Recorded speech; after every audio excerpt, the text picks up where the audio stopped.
Hey everybody, and welcome back. If this is your first time here, this is Tattoo Collectables, and I'm your host, Aaron. Today on the show, we're going to do a couple pieces of mail. I got a couple pieces of mail this week. They're cool. I hope you dig them. And we've got a new machine head segment for you this week. People have been liking those. We've been getting a bunch of DMs about those, so we're going to continue doing them. So, without too much further ado, let's see what's in the mail this week. What's in the mail? All right, get out my favorite knife. And most of y'all know what this knife is. This is my Mr. Domo Tennessee fighting knife. I got a couple things in the mail this week. I got this big thing and I got this little thing. We're gonna open up the big thing first. So, back in the day, prior to Greg Iron's tattooing, he was a graphic artist. And, oh man, this is beautiful. Oh, they put them in separate. That's even better. Okay, so back in the day, he was a graphic artist. And he did a bunch of different stuff. He did comic books, he did illustrations for bands and stuff. This is one of the album covers that he did. Now, these are pretty rare. These are kind of hard to get a hold of. So when you do, fucking love it. So on the front, there's some illustrations around the side, and I'll get you some better pictures because I know those are hard to see. He did a little thing around the edge, and a lot of the stuff on here, it's weird because you would think that he just did this in 2020. Because the stuff on the back, it's still pretty much just like it is today. You know, there's a bunch of similarities. And it just goes to show that, like, we never really fix anything. The same problems we're having now, we were having in 1971, and we were having them for the same reasons today that we were having them then. Anyway, the back of this is a comic-style political statement that is awesome. I would definitely get you better pictures of this. I love this, and honestly, I don't even know how to frame it. Did you like that little nose itch behind the album cover there? I'm not even sure how to frame this because, like, the back of it and the front, they're both just as cool. Now, I've been thinking that maybe I will cut it and just cut it right down the side so I can open it up and frame it. Or I'll take it somewhere and have a copy made of one of the sides, probably the front, and I will put them on, I'll put them in the frame together so I don't have to cut this. Now, what I'm wondering from you guys, should I or should I not cut this album cover? Because it would look cool open and both of them, you know, being visible at the same time. Although it won't read left to right, it'll read right to left. So maybe not. Who knows? I would love to hear your comments on it. And like I said, check this out. This is the back cover, and I think the back cover is awesome. It's got he did a Nixon on the back. There are rioters on the back. It's awesome. There's fat cats on the back and people getting shot. It's definitely a little bit of Greg Irons that I didn't know even existed until I started deep diving. On the back, it is signed Irons 70. And on the front as well, it's again, it's signed down here. I'll get you better pictures of the signatures. And then it says 1970 on the front. Now, on the front are some classic Greg Irons banners. Like, his banners, to me, no one drew better banners than Greg Irons. Greg Irons is the poo at drawing banners. And this just goes to show that, you know, he did that well before he was tattooing. Well before he was doing any kind of tattoo flash. He was doing stuff like this. I picked this up, and there's the album. The album's in pretty damn good shape for an album as old as I am. This is a 50-year-old album now. It says, if you don't like the news, go out and make some of your own. And it is just a pristine album. And then on the other side, let's see, it's Conspiracy, Creeps, and 7 Days in May. And then on the back, it's White Lightning, Modern American Orgasm, and My Fellow Americans. There is no telling what, I haven't played the album. There's no telling what the album sounds like or who did it. I'm not familiar with a band called Scoop. They were super political, it looks like. And they had the good taste. I'm not even going to try to put that in there. It doesn't look like it's going to fit. They had the good taste of getting Greg Irons to do their cover. So definitely, if you can get one of these, get one. They'll look fantastic in your shop. And who knows, maybe what's on the album is super cool too. I don't know, I ain't heard it. So maybe we'll play a little bit of that for you here in a little bit. So, next thing we got in the mail comes from Oakton, Virginia. I've never been to Oakton. And I haven't opened this yet. I was waiting on this. Now, in the early 2000s, Kid Robot, I'm not sure if you're familiar with Kid Robot and his Dunny collection. They're like little bunnies. The first ones that came out were almost like a graffiti type of deal. And they kept that graffiti feel to them throughout. Now, I want to be real careful with this because I know that there's a box in here that I don't want to destroy. So we're going to be real careful taking this out. Alrighty, so they did Thanks and Joy from Frank. Hey, thanks, Frank. That's awesome. I love hearing stuff like that from people. And Frank put this together pretty well. Let's see. All right. And he sent all the stuff with it. So these came in these little boxes. Let me get all this crap out of our way. So this is the Dunny series. Now on the back, it shows, and there are 12 of them all together. They were all done by famous tattoo artists. So there is a Civ did one, BJ Betts did one, I think Dave Fox did one, and Hannah Aitchison did one. And this one is the one, oh, it's super cute too. This one is the one that Hannah Aitchison did. Now, that's what they are. They're just little bunnies. They're little vinyl figures.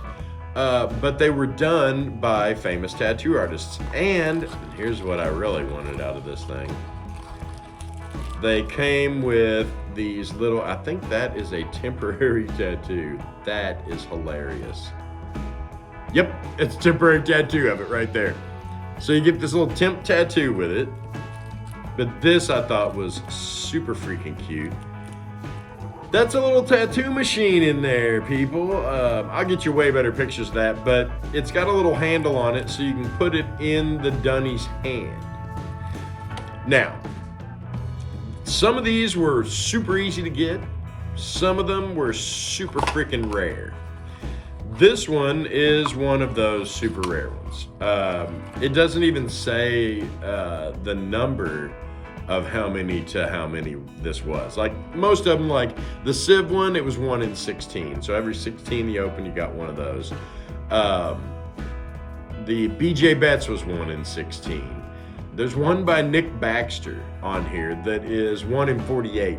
So that one was a little bit more rare. The one by Dave Fox was 2 in 16. So they were a little, some of them were more rare than others. The Joe Capobianco, which that one is hilarious. I'll get you pictures of all of them. His was hard to get. But Maddie Rinks, do y'all remember Maddie?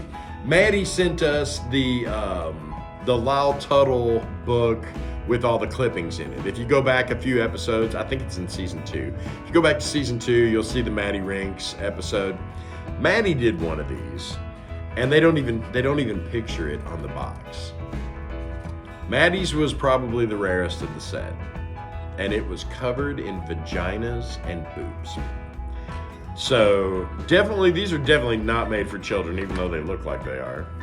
I paid $10 for this, which I pretty much stole this one. They are definitely worth more than that. If you can get them still in the box, and this one's got some really cool looking stuff on the box. If you can get it still in the box with all the accessories, and you want everything that came in it, you want in it. The Hannah Aitchison ones, they're going for about $35-40 now. Once this airs, they may go up.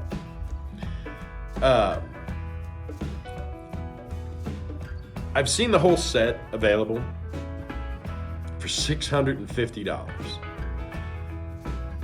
To someone, it'll absolutely be worth that. To me, it's not. It's not worth $600. Are they hard to get? Yes. Are they impossible to get? No. If you keep an eye on eBay, you'll be able to assemble a set probably within a year or two. Now, the Matty Rinks one, I've never seen for sale, except for in full sets. So you may have trouble with the Matty Rinks one. I'm gonna call Matty and see if he's got one that he might be willing to sell me. Now, all 12 of these, they'd make a cool set. And with the little boxes behind them, they look really great on display. I got this because I thought, people don't remember these. This is one of those tattoo collectibles that kind of fell through the cracks, you know. They actually sell blank ones called Monies, and the Monies look like little monkeys. I've got one that I did years ago. But those you can actually get and do them yourself.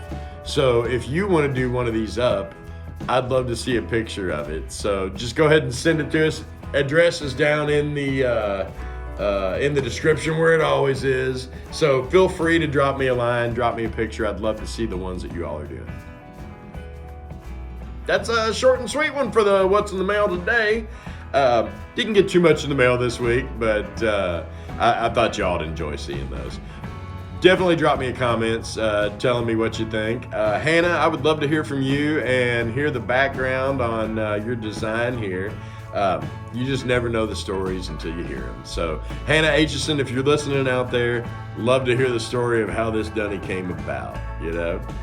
All right, so that's what's in the mail this week. Now, we're about to do another machine head segment. You all seem to really enjoy these machine head segments, and honestly, I love doing them. So check this out.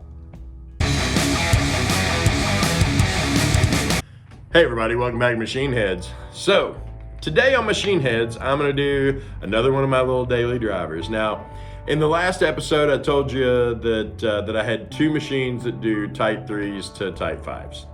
This is my second one. So this is an Aaron Cain Jonesy. So Aaron Cain, if y'all don't know who Aaron Cain is, you've either been A, living under a rock, or B, you don't tattoo at all. Aaron Cain is a machine builder extraordinaire. Now, normally he builds these super cool one-off, they call them mech'd tattoo machines. They go for big money. Normally when people get them, they don't buy them planning on using them. They buy them planning on putting them away and selling them one day for double what they paid for them. I'm one of those guys, I gotta use my machines. So I got this one. This one's a workhorse, what they call a production machine. Now, Aaron did sign this one on the side. It's signed Aaron Cain 2019, and it says number 218. So they make a ton of these. These are not uncommon, but when you see them, you should probably pop on one. Now, I think I paid $350 for this machine. It was worth every penny of it. I use it daily. This got a great sound. That's up a little high, but it's got a great sound to it. This one for little 3s and type 5s, you can bust tattoos all day with this thing, and I do. Every time I sit down to do an all-you-can-stand, I load this or my Soba prefab with a 3 or a 5. Now this one's got an aerated armature bar on it. I don't know if you can, you can see it now. See, it's got little holes in it. Super freaking light. When I pull this down, it doesn't have any gap in the back. These machines, when they go out, Aaron Cain himself signs every one of them. So what he does, I'm almost positive. Aaron, if you're listening out there and this isn't how you do it, comment down below and let me know. But I have a feeling that every one of them he will pick up before he puts his name on it, and he'll run it. and he'll check to see if this is a machine that is running the way he wants machines to run. Then he signs his name to it. So you know that every single one of these that come to you, Aaron's had in his hand, he's hooked it up, and he's let it run. And if he thinks it sounds like shit, he won't sign it. I'd almost guarantee that. Now this one, like I said, is a production machine. It's a plain Jane workhorse iron, straight off their shelf. Nothing fucking fancy about this thing, except for the way it works. As with all workhorse irons, this thing does nothing but exactly what it's advertised to do. It is a workhorse. You can plug one of these in the morning, tattoo straight through until midnight with it, and it's not gonna get hot. It's not gonna, you know, some machines, you run them till midnight, you'll melt the coils off the thing. Not these Aaron Cain machines. Anytime you see Aaron Cain on a machine, you know two things. You know it's gonna be a quality machine that he has taken his time to make, and you know it's gonna be a runner. It is gonna be something that you'll earn your money back so fast with an Aaron Cain machine. Go ahead and pick up two of them. I can't say enough about how good these machines are. Now, 90% of my daily drivers are workhorse irons. They make great machines. Everybody on their team is 100% in on the tattoo industry. Can't say that with all machine builders. Some of them are building them. They'll build $1 million a year, hoping they'll sell them and make some cash. They don't give a shit whether they work right or not once they're in your hands. Anytime I've had a problem with workhorse irons, all I have to do is pick up the phone. Whoever's on the other end will say this. They'll say, if you don't like it, send it back. We'll send you something else, or we'll refund your money. Find me another company that says that, and I'll do a review on them too. This is how they do. They are awesome. Never be afraid to buy workhorse irons. Never be afraid to buy the very best, is what I always say. Because if you're buying the very best, you're doing the great work. That's at least half of doing the great work is having a good machine. The other half is having some talent. Can't help you with that one. So, again, that is just a beautiful little liner. So, my recommendation on these is grab you one. If you see workhorse irons selling Aaron Cain machines, never be afraid of them. I know they're a little spendy. Some of his are $450, $500. Some of his are $850 to $1,000. Now that I haven't used one of the $850 to $1,000s, but if his production machines work this well, I can't imagine how his $1,000 machines work. I'm assuming they work very similar and just as well, if not better. Never be afraid to pop on one of these, ladies and gentlemen. These are the poo. Till next machine heads, y'all take it easy. Back to Eric. All right, well, hope you dug that. So that's all we had for you this week. Hopefully you enjoyed it. Hopefully it showed you something that you hadn't ever seen. Until next week, what I want you all to do, and you all know this already. If you've been watching this show, you already know this. I want you to hit the like and subscribe button. No. But do hit the like. If you've made it this far into the video, you obviously dig these videos. Please hit the like and subscribe button. We need another 450 subscribers to hit our 1,000. Once we hit 1,000, believe me, I am going to do a giveaway, and you all will trip over what is in this giveaway. So, until next time, what I actually want you to do is I want you to stay safe out there. I want you to be nice to each other, and I want you to keep on collecting. Hey everybody, thanks for watching, and please hit the subscribe button down below and check out these videos. We worked real hard on these too, and I think if you enjoyed this one, you'll enjoy those too.